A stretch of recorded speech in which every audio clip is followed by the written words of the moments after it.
அனைவருக்கும் வணக்கம். Welcome to English பேச்சு யூடியூப் சேனல். ஒரு லாங் கேப்க்கு அப்புறம் லாங் வீடியோஸ் நான் உங்களுக்காக போட ஆரம்பிச்சிருக்கேன். Because of my work and health related situations என்னால் வீடியோ போட முடியல. இதற்கப்புறம் நீங்கள் தொடர்ந்து நம்மக்கிட்ட வீடியோஸ் எதிர்பார்க்கலாம் அப்படின்றத நான் தெரிவிச்சுக்கிறேன். இன்றைக்கி நம்ம பார்க்கக்கூடியது ஒரு இன்ட்ரெஸ்டிங்கான டாபிக். அதாவது நம்ம வாழ்க்கையில் அடிக்கடி யூஸ் பண்ணக்கூடிய மிக முக்கியமான ஒரு 10 வார்த்தைகள். இந்த வார்த்தைகள் நம்ம அவ்வளோ சீக்கிரத்தில் கடந்து போயிட முடியாது. இந்த வார்த்தைகளுக்கு இங்கிலீஷ்க்கு தமிழில் மீனிங் என்ன, அது எந்த இடத்துல எப்படி ஈஸியாக யூஸ் பண்ணுறது, அது எப்படி ப்ரொனவுன்ஸ் பண்ணுறது, அதாவது உச்சரிப்பு எப்படி சரியாக பண்ணுறது அப்படின்றத இந்த வீடியோவில் முழுசாக நம்ம பார்க்க போகிறோம். அதனால் இந்த வீடியோவை ஸ்கிப் பண்ணாமல் பாருங்கள். ஒரு கால் நீங்கள் இந்த வீடியோவை புதுசாக பார்க்குறீங்க அப்படின்னா மறக்காமல் நம்ம சேனலை சப்ஸ்கிரைப் பண்ணிட்டு பாருங்கள்.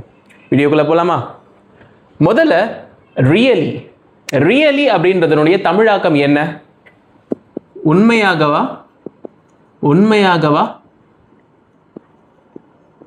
உண்மையாலுமே வா அப்படின்னு சொல்லுவாங்க இல்லையா? நீங்கள் ஒருத்தவங்க உங்ககிட்ட ஒரு விஷயத்த சொல்கிறாங்க அப்படின்னா அது உண்மையானதா அப்படின்றத நீங்கள் தெரிஞ்சுக்கணுன்னா எப்படி கேட்கலாம்?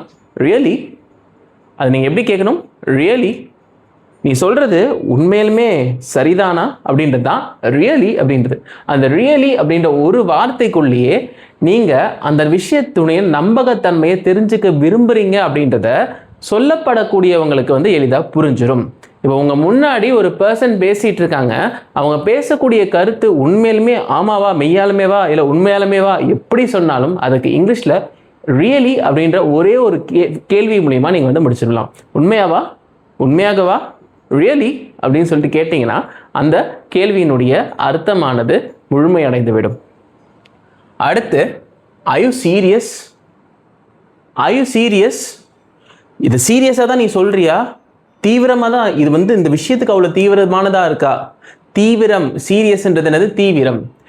ஆயு சீரியஸ் அப்படின்றது இது ஒரு தீவிரமான விஷயம் தானா? நீ சொல்கிறது உண்மையிலுமே சீரியஸான மேட்டர் தானா அப்படின்றது தான் Ayu serious. Ayu serious, R அப்படின்னு சொல்லலாம், அதுக்கு நீங்கள் ஆர் அப்படின்னு சொல்லலாம். ஆயு சீரியஸ் அப்படின்றது இது சீரியஸான விஷயம் தானா? அவ்வளோ சீரியஸான விஷயம், உண்மையான விஷயத்த தான் சொல்கிறியா? உண்மையிலுமே வா அப்படின்றது தான் Ayu serious. Are you serious அப்படின்றத நம்ம இது மூலமா சொல்லலாம். அடுத்து do you need anything? do you need anything அப்படின்றது என்னது? உனக்கு ஏதாவது வேணுமா இல்லை வேண்டுமா? உனக்கு ஏதாவது வேண்டுமா, உனக்கு ஏதாவது வேண்டுமா இல்லை உனக்கு ஏதாவது வேணுமா அப்படின்றது தான் do you need anything. உனக்கு ஏதாவது வேணுமா? நீங்கள் யாராவது பார்த்து உங்களுக்கு ஏதாவது வேணுமா இல்லை உனக்கு ஏதாவது வேணுமா அப்படின்னு கேட்கணும்னா நீங்கள் அதுக்கு இங்கிலீஷில் எப்படி கேட்கலாம்? do you need anything எப்படி கேட்கலாம்? do you need anything அப்படின்னு சொல்லிட்டு கேட்கலாம். அடுத்து it's not a big deal. அது அவ்வளோ பெரிய விஷயம் இல்லை அப்படின்றது தான் இங்கிலீஷில் நீங்கள் எப்படி சொல்லலாம்? It's not a big deal. அது அவ்வளவு பெரிய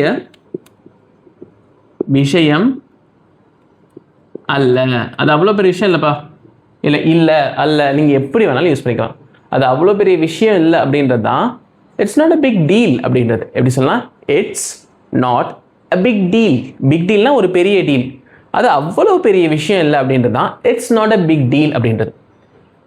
நீங்கள் ஒருத்தவங்க கிட்ட ஒரு விஷயத்த சொல்லிட்டு இருக்காங்க, அது அவ்வளோ பெரிய விஷயமாப்பா அப்படின்னா it's not a big deal அப்படின்னா அது அவ்வளோ பெரிய விஷயம் இல்லை, it's not a big deal. அடுத்து எவ்ரிதிங் வில் பி ஃபைன். உங்ககிட்ட ஒருத்தவங்க கஷ்டத்தை சொல்கிறாங்க, அவங்கள நீங்கள் தேத்தணும். எல்லாம் சரியாயிடும், எல்லாம் சரியாயிடும் அப்படின்றத இங்கிலீஷில் எப்படி சொல்லலாம்? Everything will be fine. Everything will be ஃபைன்ன்றது என்னது? எல்லாம் சரியாகிவிடும், எல்லாம் சரியாகிவிடும். ஒருத்தவங்களுக்கு நம்பிக்கை கொடுக்குற மாதிரி, ஒருத்தவங்களுக்கு நம்பிக்கை கொடுக்கணும். அவங்க உடல்நிலை பாதிக்கப்பட்டிருந்தாலும் சரி, இல்லை அவங்களுடைய மற்ற விஷயங்கள்னால அவங்க பாதிப்புக்கு உள்ளாகி இருந்தாலும் சரி, நீங்கள் சொல்லக்கூடிய ஒரு விஷயம் என்னவாக இருக்கணும்?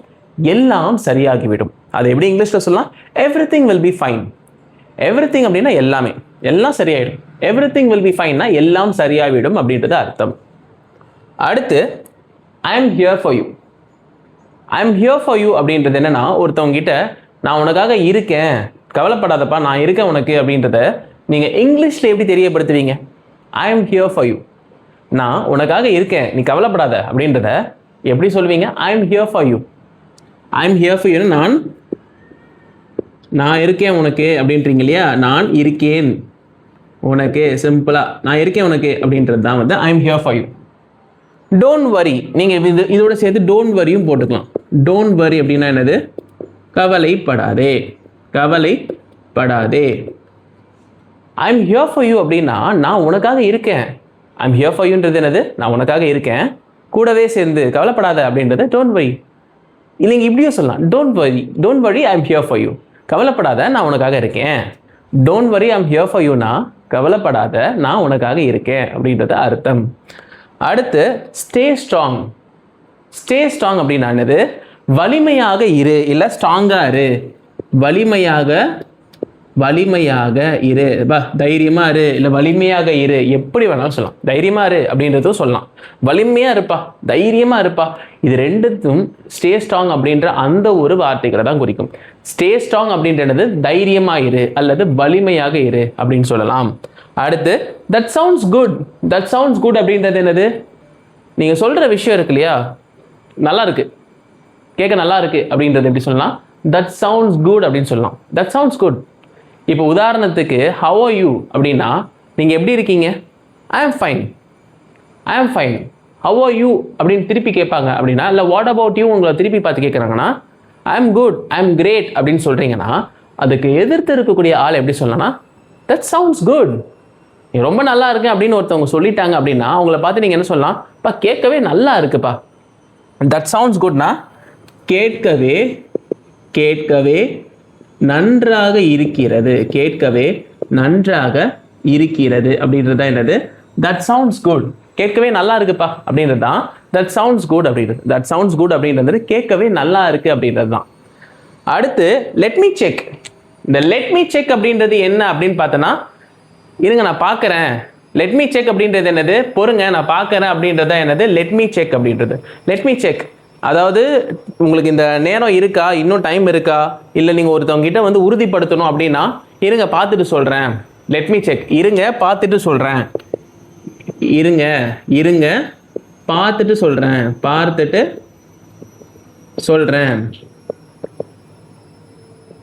இருங்க பார்த்துட்டு சொல்கிறேன் அப்படின்றத லெட் மீ செக் அப்படின்றது. பொறுங்கள் பார்த்து விட்டு கூறுகிறேன் அப்படின்னு கூட நீங்கள் தூய தமிழில் சொல்லலாம். பொறுங்க பார்த்துட்டு சொல்கிறேன், இல்லை இருங்க பார்த்துட்டு சொல்கிறேன் அப்படின்றதான் let me check. Let me check, நான் பார்க்குறேன்ப்பா, நான் பார்க்குறப்பான்றதான் உதாரணம். எக்ஸாம்பிள் சொல்ல போனால் பார்த்துட்டு சொல்கிறேன் அப்படின்றது மட்டும்தான். இருங்க பொறுங்கெல்லாம் நம்ம ஆட் பண்ணிக்கிறது. Let me check. Please wait, let me செக்னா கொஞ்சம் பொறுங்க நான் பார்த்துட்டு சொல்கிறேன். Please wait, let me check அப்படின்றது என்னது? கொஞ்சம் பொறுங்க நான் பார்த்துட்டு சொல்கிறேன். இப்போ இந்த ட்ரெயின் இருக்கா இல்லையா அப்படின்னு சொல்லிட்டு உங்ககிட்ட ஒருத்தவங்க வந்து கேட்குறாங்கன்னா கொஞ்சம் பொறுங்க நான் பார்த்துட்டு சொல்கிறேன். இப்போ பஸ்ஸு வருமா வராதா அப்படின்னா கொஞ்சம் பொறுங்க பார்த்துட்டு சொல்கிறேன் அப்படின்றதான் வந்து let me check. Please wait, let me செக்னா சற்று பொறுங்கள் நான் பார்த்து விட்டு கூறுகிறேன் அப்படின்றது அர்த்தம். அடுத்து can you wait a second. Can you wait a செகண்ட்னா சிறிது நாடிகளுக்கு இல்லை செகண்டுக்கு நாடிகளுக்கு காத்திருக்க முடியுமா, கொஞ்ச நேரத்துக்கு உங்களால் காத்துட்டு இருக்க முடியுமா அப்படின்றத can you wait a second.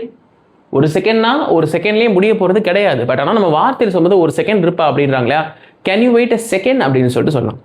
ஒரு செகண்ட் இரு அப்படின்னு சொல்லிட்டு நீங்கள் இங்கிலீஷில் ஆங்கிலத்தில் சொல்லணும் அப்படி சொல்லலாம். Can you wait a second. உன்னால் ஒரு செகண்டுக்கு வெயிட் பண்ண முடியுமா, உன்னால் கொஞ்ச நேரத்துக்கு வெயிட் பண்ண முடியுமா அப்படின்றது தான் can you wait a second. Can you wait a second. Can you wait for a moment அப்படின்னு கூட நீங்கள் சொல்லலாம். Can you wait for a moment. For a moment அப்படின்னா சிறிது நேரத்திற்கு, சிறிது காலத்திற்கு, இல்லை சிறிது நேரத்திற்கு உன்னால் காத்திருக்க முடியுமா அப்படின்றத can you wait for a moment.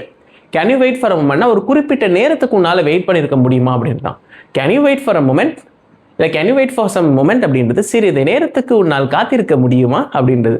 Can you wait for a செகண்ட்னா ரொம்ப ஷார்ட்டான இன்டர்வல், அதாவது குறுகிய இடைவெளியில் உங்களால் காத்திருக்க முடியுமா அப்படின்னு சொல்கிறது தான் can you wait for a second அப்படின்றது. இன்னைக்கு இங்கிலீஷ் பேச்சில் 10 முக்கியமான விஷயங்கள் நம்ம பார்த்தோம். இந்த வார்த்தைகள் நம்ம அடிக்கடி மாற்றி யூஸ் பண்ணிட்டு இருப்போம். அந்த வார்த்தைகளுக்கான தமிழாக்கம் அது எப்படி உச்சரிக்கணும் அப்படின்றத நான் சொல்லியிருக்கேன் உங்களுக்கு. இந்த வீடியோவில் சொல்லப்பட்ட கருத்துக்கள் உங்களுக்கு புரிஞ்சிருந்தா மறக்காமல் லைக் பண்ணுங்கள். புரியலனா மறுபடியும் ஒரு வாட்டி ரீவைண்ட் பண்ணி பாருங்கள், நிச்சயமாக உங்களுக்கு புரியும். ஏன்னா இங்கிலீஷ் அப்படின்றது ஒரு மொழி. அந்த மொழியை நம்ம கேட்க கேட்க அதை வந்து ப்ராக்டிஸ் பண்ண தான் வரும். நான் ஆல்ரெடி சொன்ன மாதிரி நிச்சயமாக இதுக்குன்னு சொல்லிட்டு தனியாக ஒரு நோட் போட்டிருப்பீங்க நான் நம்புகிறேன். உங்களுக்கு இதில் ஏதாவது சந்தேகங்கள் இருந்தால், இல்லை இந்த மாதிரியான டாபிக் மறுபடியும் எனக்கு வேணும் அப்படின்னு நினச்சிங்கன்னா மறக்காமல் கமெண்ட் செக்ஷனில் உங்களுடைய கருத்துக்களை தெரிவிக்க மறந்துடாதீங்க. அடுத்த ஒரு காணொளியில் உங்களை சந்திக்கும் வரை உங்களிடமிருந்து விடைபெறுகிறேன். நன்றி, வணக்கம்.